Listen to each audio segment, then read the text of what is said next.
Hey guys, what's up? It's Claire and welcome to this video. So, are you looking to apply for your first job but don't know where to start?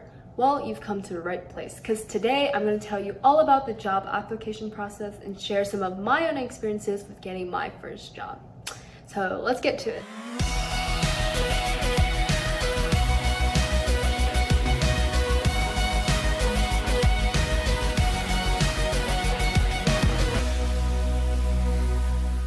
So the first step to finding a job is to go job hunting, which is basically the act of searching for employment.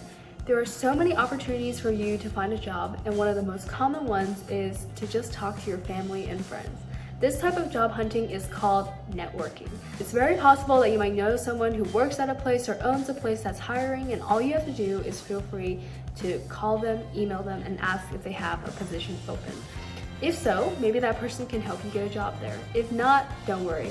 Another way to find a job is to go visit local establishments. In your city, there are so many different types of businesses. For example, libraries, coffee shops, clothing stores, and restaurants, and a lot more. You can visit these places and ask if they're willing to hire someone else, and if they say yes, tell them you would like to apply for a job.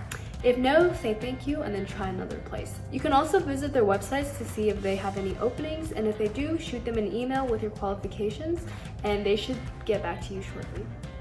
By repeating this a number of times, you can find plenty of local businesses that you can apply to work at. If the first two ways don't work, you can always find a job opportunity online. There are so many websites that post job listings such as Indeed, Glassdoor, and any other local websites that your city might have. You can look through these to find jobs that fit your qualifications or fit your schedule, but one of the key factors is to check often because there are new job listings every day. As for me, my first job was at Kumon, and I found my application actually on Facebook, and all I did was send them an email and they set up a time for me to come in and talk to them about my shift times and what I prefer to do, and at the end I got a job as a reading and writing tutor. Once you find your job opening, you need to start preparing your application. Most jobs require you to submit something called a resume. A resume is basically a document that has your information and tells the employees whether you are a good fit for the job or not. Something you should include on your resume are your name, your contact information, your achievements, your experiences, your education, and most importantly, other skills that help you stand out from the rest of the applicants. So when I applied to my first job at Kumon as a reading and writing tutor, I had to send in my resume that detailed where I went to school, any type of leadership positions I held, any type of experiences I had with reading and tutoring kids, and my test scores. These are the most basic things that employers will ask, and at the end you should also have prepared which times you are available to work and what days. After you submit your application, it is time to wait to hear back from your potential workplace. Many times they will call you back, but many times they won't. If that happens, that probably means they don't plan on hiring you, and hopefully that won't happen. But when they do, they'll probably ask to conduct an interview.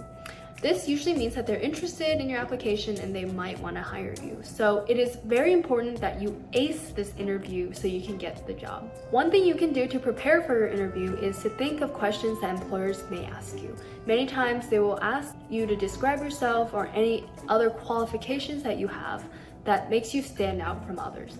One thing you can say is that you are adaptable and can work well in any situation. Or you can say you're industrious and will always work hard to get the job done. If you can think of these questions before your interview, you will be better prepared in the long run. Another thing you should keep in mind during your interview is body language. If you can show your potential employer that you are confident, then you probably have a higher chance of being hired. There are a number of things you can do to appear more confident, such as keeping good posture during the interview, making eye contact with your interviewee, keeping your body still, and speaking slowly and clearly and articulating your thoughts. When I had my first job interview, I wore something nice, something business casual, like a nice blouse, nice pants, no jeans, no leggings. Try not to wear something so casual. But for the interview itself, I had to sit down in front of my boss, and then he asked me to describe myself or why I wanted the job and when I was available. And he already saw my application and my resume, so he just told me to elaborate on that and express my true feelings about why I wanted to work there. During the whole time, I was sitting directly in front of him, so it's nice to keep your body still, keep your body upright, and just have a very confident appearance, and then your boss will probably take a liking to you. After your interview, your job application is complete. Now you have to just wait for your potential employer to get back to you. Usually they do this through a phone call or an email, and if all goes well, ta-da, you have your first job. Congratulations! And that's basically it for the most basic outline of getting your first job. I hope my advice is helpful and will be helpful in the long run, and I wish you all best of luck. See you next time.